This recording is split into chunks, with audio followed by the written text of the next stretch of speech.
by all of them times. Nobody want us to shine. I got a lot on my mind. I take it off if you let me, you will not regret me. See, lately I'm praying you will not forget me. What's poppin'? This is Cam Green, and we're back with another episode of the Green Print 713. And today's guest is a true representation of legacy. Hailing from South Park, Houston, Texas, a neighborhood that didn't just shape him, but helped shape the culture of the city itself. He built his name on authenticity, independence, and consistency. The founder of the South Park Coalition, he helped create a movement that gave a voice to Houston's underground and laid the foundation for generations of artists to follow.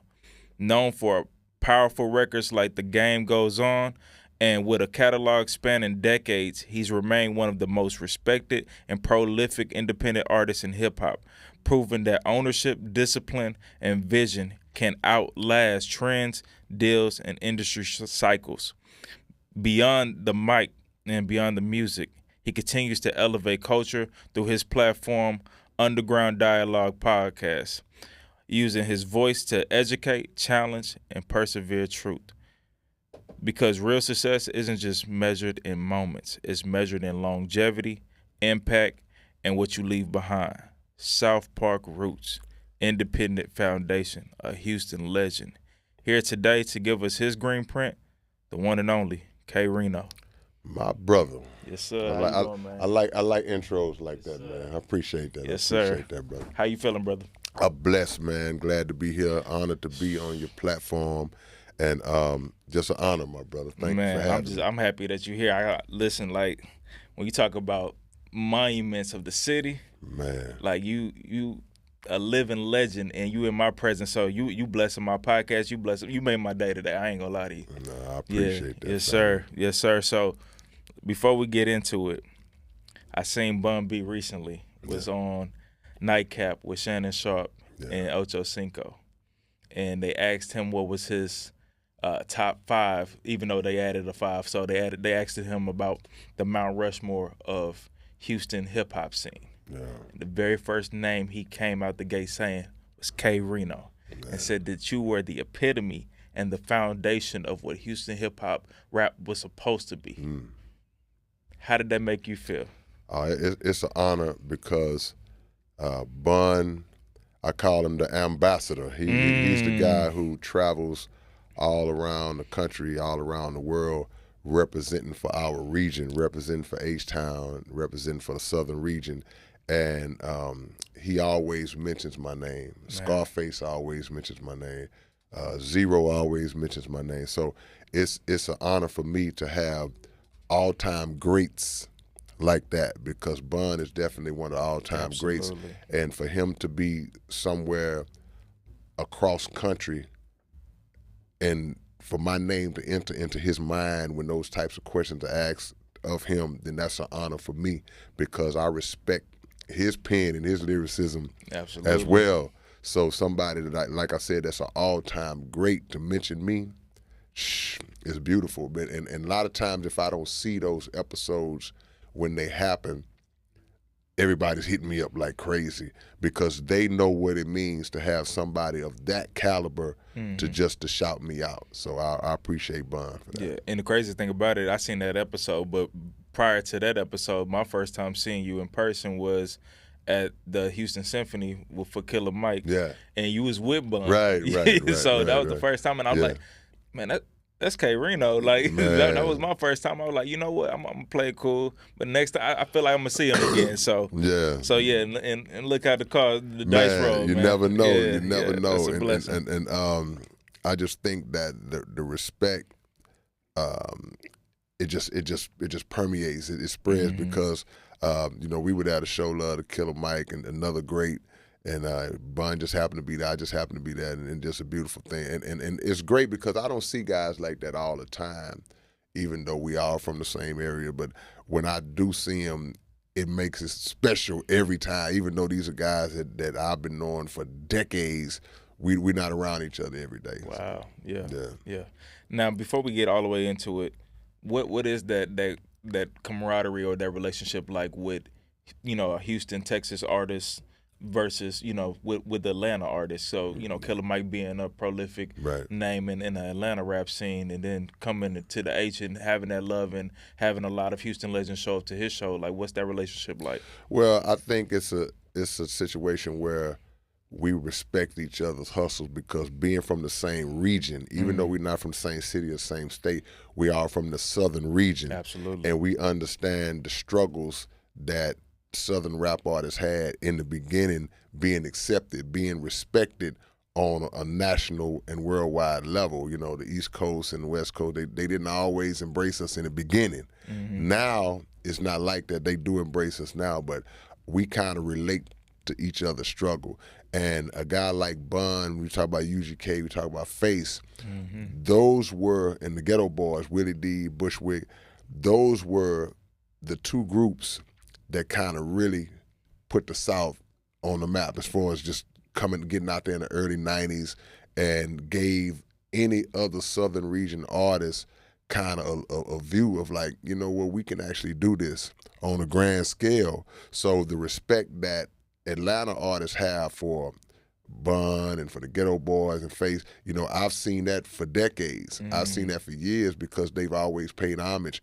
But once they got their name popping, once Atlanta started to bubble up, that respect was reciprocated. Now it's like, okay, now we respect y'all too. You know, y'all got some killers too.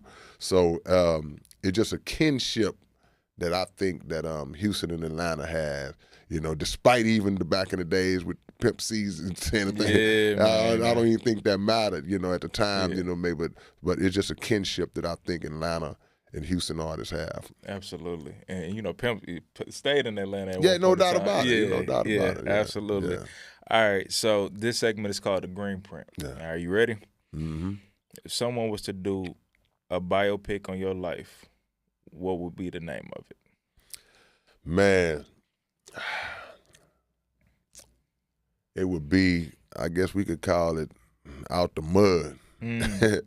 You know, because we were one of the first rap record labels to come out of the city, and we started our record label with no knowledge of how labels operated.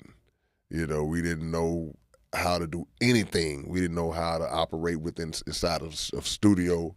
We just would show up at the studio and see what we could come up with. So a lot of what we learned and what we eventually know now was just blindly done in the beginning, and we figured it out. But again, going back to being from the southern region, you had to build your name organically. You had to build your name through battle rap and rap contests, talent shows, just building it up through the streets, word of mouth. And that's how my name really got up. My name was up long before the internet existed. It was up long before you could have a radio station, an internet radio station, or any radio station.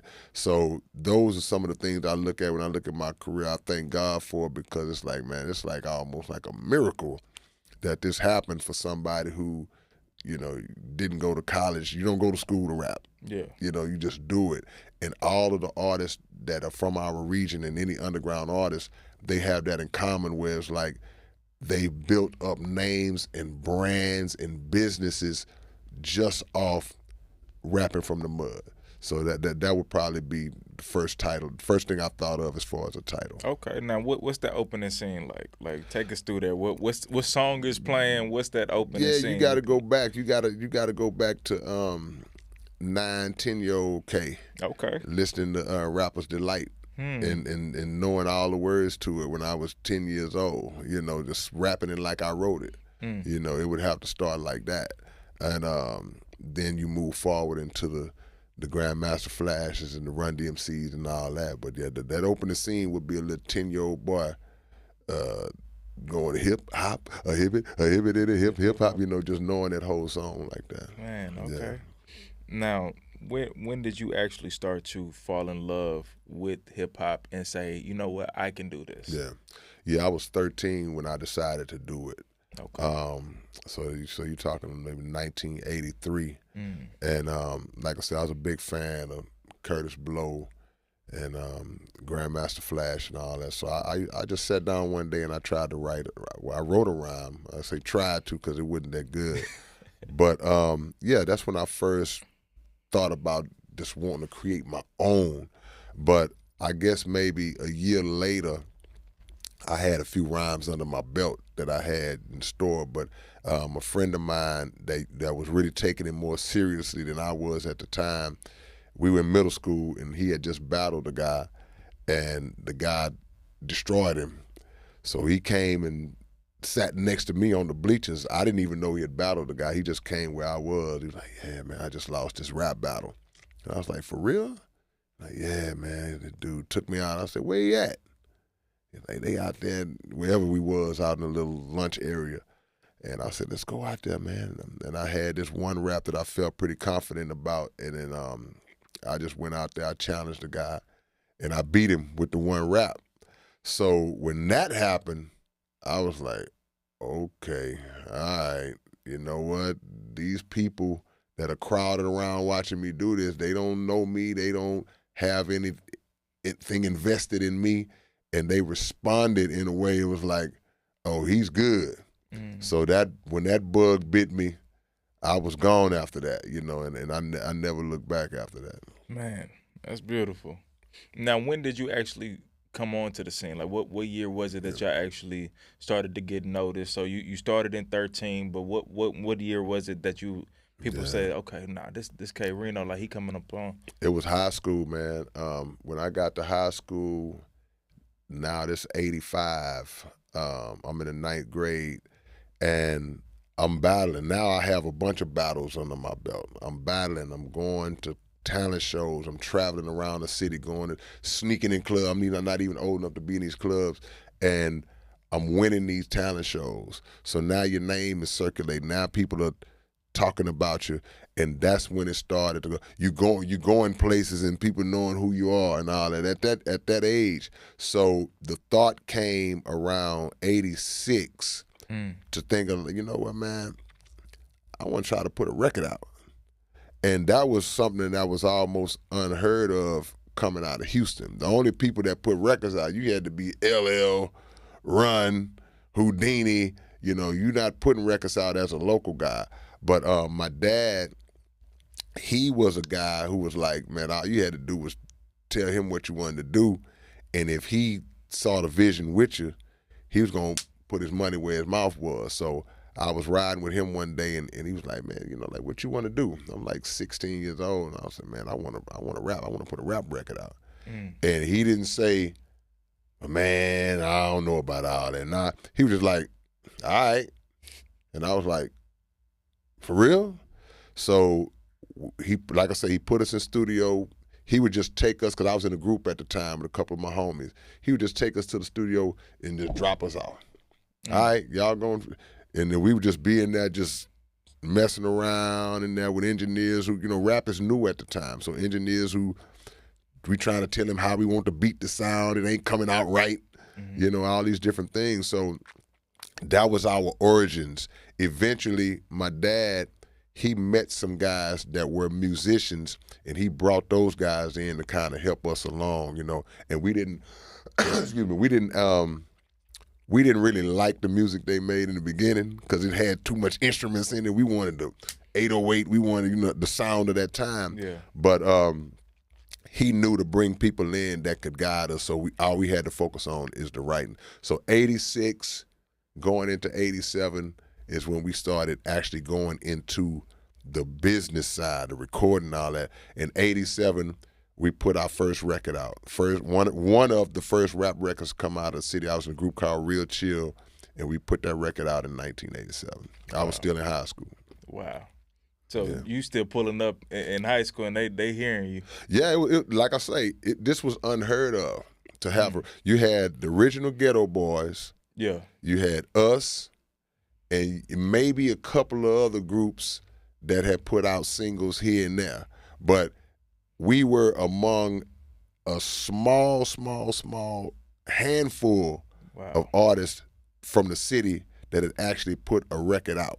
So that was like crazy to people. You know, like if you just show up to somebody and say, hey man, yeah, this my album. It was only on vinyl. With no CDs, we didn't have it on cassette. So we walking up with all this vinyl, hey man, this my record. It was so rare that people was like, this ain't you. This ain't you trying to tell me this you on this record. Yeah. It's like, yeah, that's me. That's us. But because no one was doing it. No one was doing it. And we pressed up about 12 billion copies of this vinyl and didn't know what to do with it, you know. So we actually made it to the radio station. We made it to the radio. They used to have a segment on one of the radio stations called Rush It or Flush It. And that's when they play the record. People call in. If they say rush it, you good. If they say flush it, it's trash. So we went on Rush It or Flush It. We was scared to death, hands sweating, you know, because we listening to this live in real time and people calling in. Yeah, might have been 102 at the time they was playing a little rap. Magic 102, real chill, Rush It or Flush It. Flush it. Oh, man. Oh, man. Rush it. Rush it. And so the Rush It started outnumbering. We ended up getting rushed, you know, but we were scared to death, man. But that was the process back then and some of the early things that, you know, that we kind of experienced coming into the game. And that was our first time feeling that pressure of being at the total mercy of the audience. You know, it's like you can think you good all day long, but when they put it out there for people you don't even know to judge you, you have no control over that. Wow.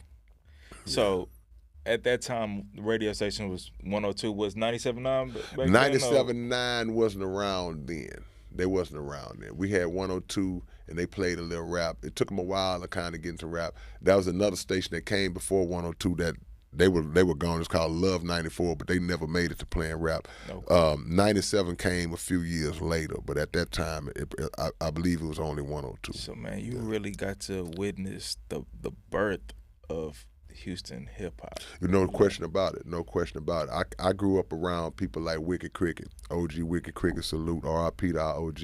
And he he was a guy who, I call him the first local rap celebrity.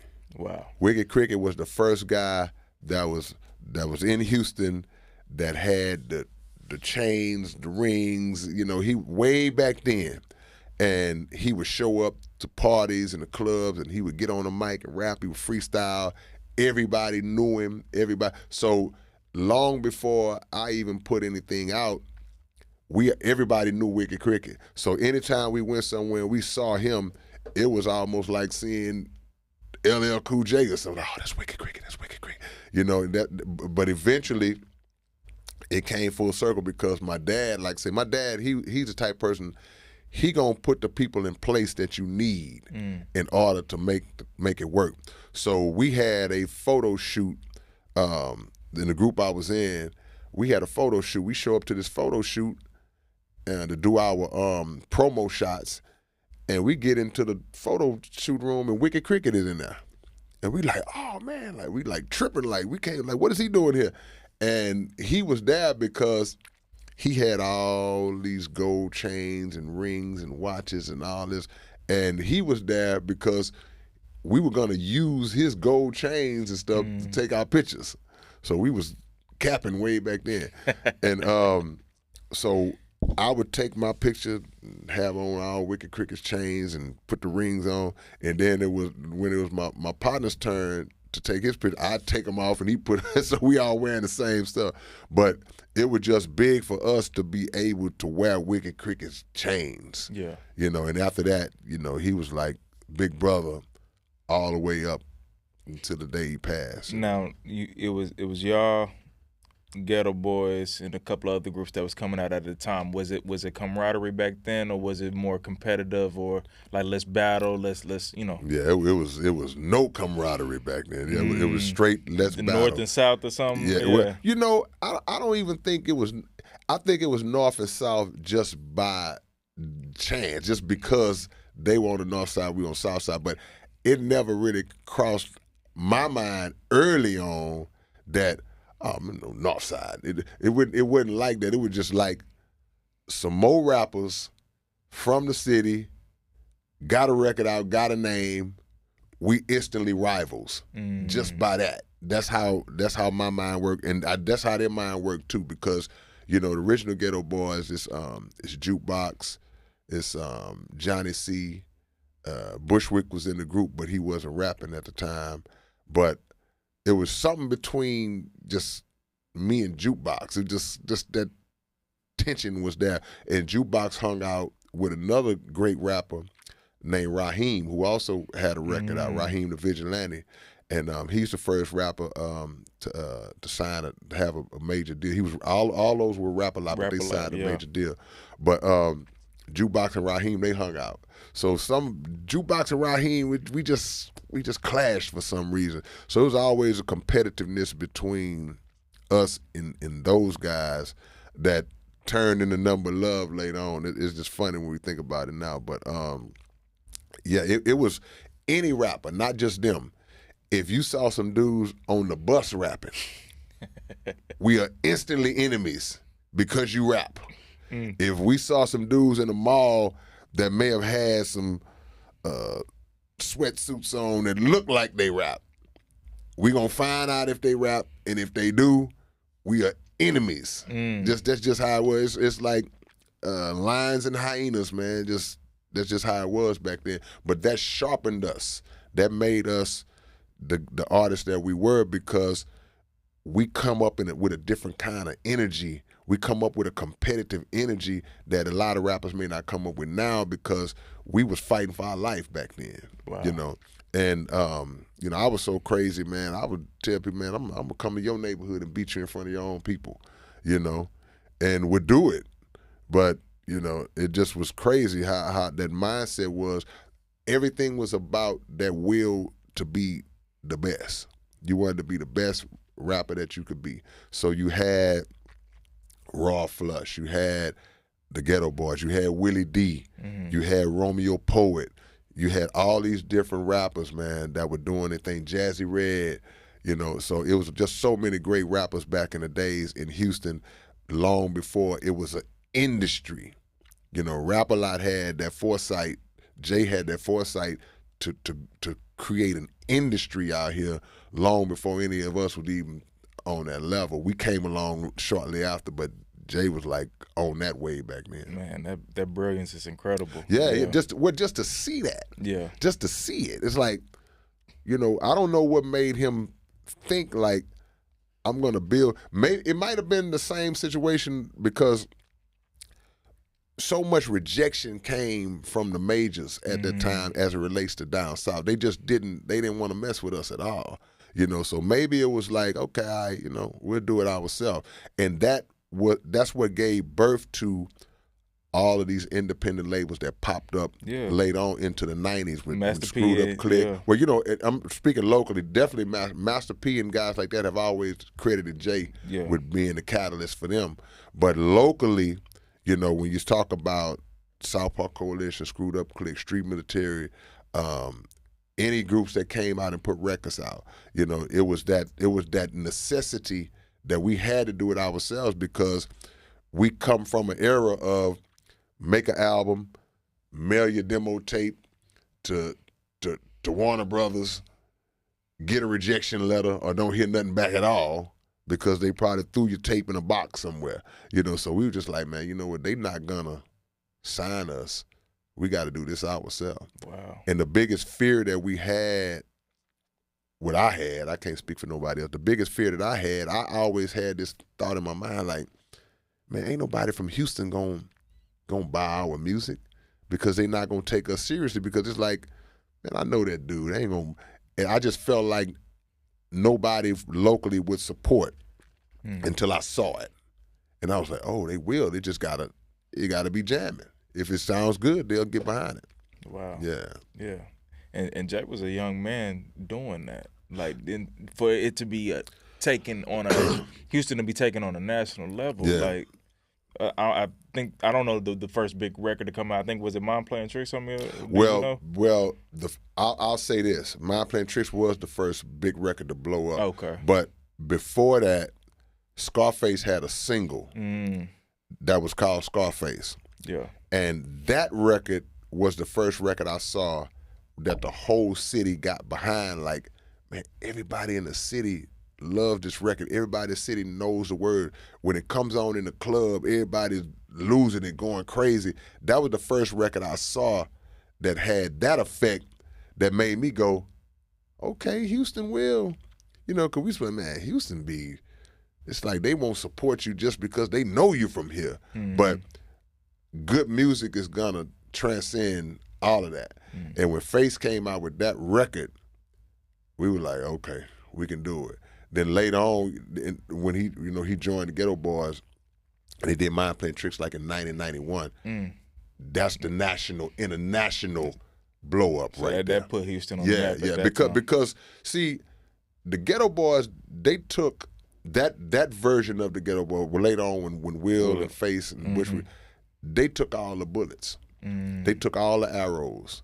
They were the ones who were traveling in different parts of the country, getting rejected and mistreated and disrespected because of the region that they were from. They took all them arrows, and later on, once they busted it open and got that respect, now anybody that came behind that, it was an easy walk through that door now, where they had to basically beat on it, kick on it, get pushed out of it. You know, they did all that. They laid that foundation to make it easier for anybody to come behind them. Man. Now, so when you were first starting off, I mean, was the rap flow more similar to the East Coast because of that was like your point of reference? Yeah. And I'm asking that because the sound of Houston, we know later on becomes, you know, pretty much the SUC, the Screwed Up Click, and what DJ Screw was able to do with the sound of Screw, Chopped and Screw, and everything like that. As far as the sound coming in, like, when did you start noticing? Okay, this is what Houston is. No, that's a great question because, in the beginning, that was the point. New York was the point of reference. That was it. So we were rapping like Run DMC and me personally, Tila Rock, people like that, Houdini. Most of the rappers out here, we were influenced by those artists because there was no Houston scene. Now, the only person that was, to me, that was not bit by that bug or influenced seemingly at all style-wise by the East Coast was Willie D. He was Willie D from the beginning in terms of how he rapped, unapologetically, Southern accent. He had it was no holdback in that. Everybody else, if you listen to a lot of our early stuff, we was heavily influenced by, East Coast rappers, but as you get older and you mature as an artist and mature just as a person, then you start to have content that's going to be more reflective of your life and your experiences, and then now your cadence starts to mirror that.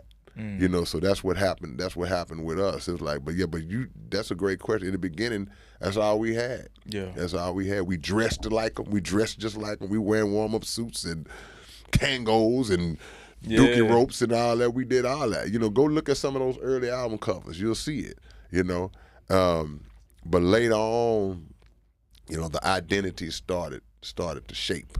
Once the identity started to shape, then we took more pride in where we were from, in our own, and we realized, a lot of us realized that it was okay. It's all right for us to rap about our culture and our experiences. It's okay to do that. We ain't got to try to act like we, on 125th Street and all that. That ain't where we from. So yeah. So what was like those club scenes, those nightlife scenes coming up? Growing up, because like I'm pretty sure y'all probably, this is Def Jam era early on, so you probably seeing Run DMC or LL come to Houston and no party doubt. Outside and everything. But like, what was that like coming up in that? When those concerts came to town, that was like the most amazing. See, it shows from back in those days that anybody who was in that era, that grew up in that time, we still talk about. Everybody still talks about the Fresh Fest at Southern Star Amphitheater, like the Astroworld in 1986. Run DMC, Houdini, the Fat Boys, LL Cool J, everybody still talks about that show to this day if you were around, because if you were 16, 15, 14, 17, 18, anywhere in that little age range, at that time, you was at that show. You was at that concert. Biggest show probably that we could think of at that time that came through Houston. But yeah, they would come to the clubs. They would come to the clubs after the shows. You know, you had clubs like the Rhinestone Wrangler. You had clubs like Spuds and Gucci's and different spots like that where, like, when those artists would come down after the shows that night, they would be in those clubs. So we would see Dana Dane and Dougie Fresh and guys like that. They would come down. And it was big for us because now, if you was lucky enough to be in the club, like I said, I wasn't older, but I would always get in some kind of way. And now,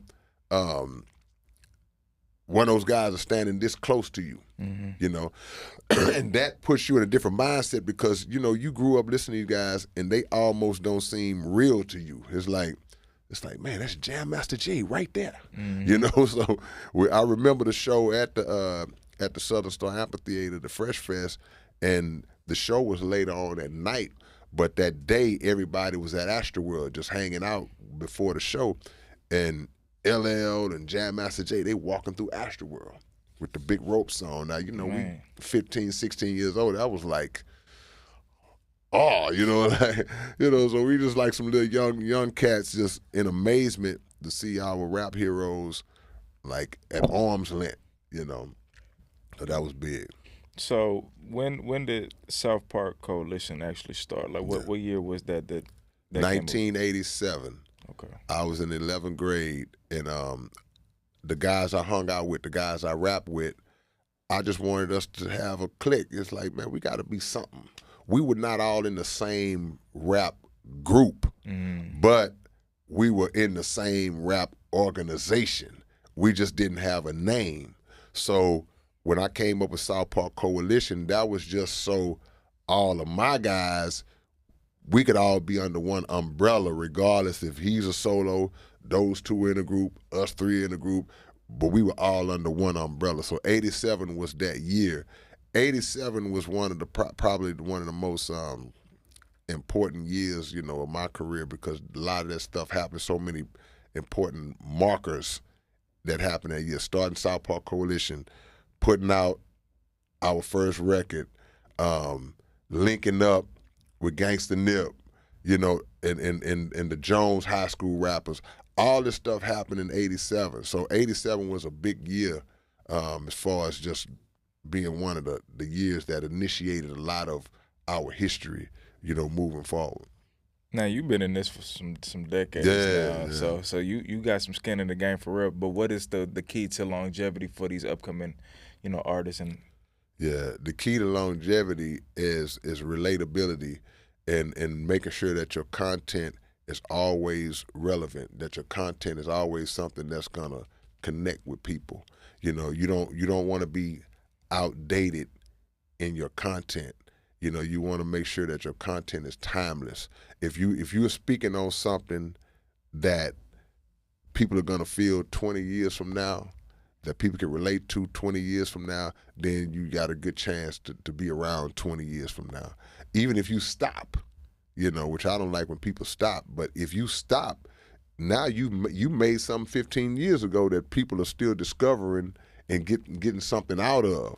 So that's the key. You don't want to get caught up in fads and trends and waves that are temporary. And you see a lot of artists do that. They'll see something that's going on now and they try to hop on that train to try to capitalize on that motion.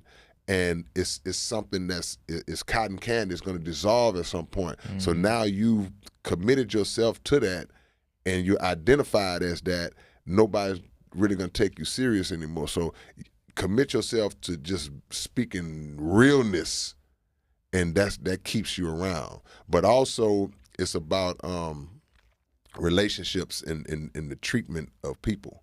You know, how you treat people has a lot to do with it, because your fan base and your audience, that's everything.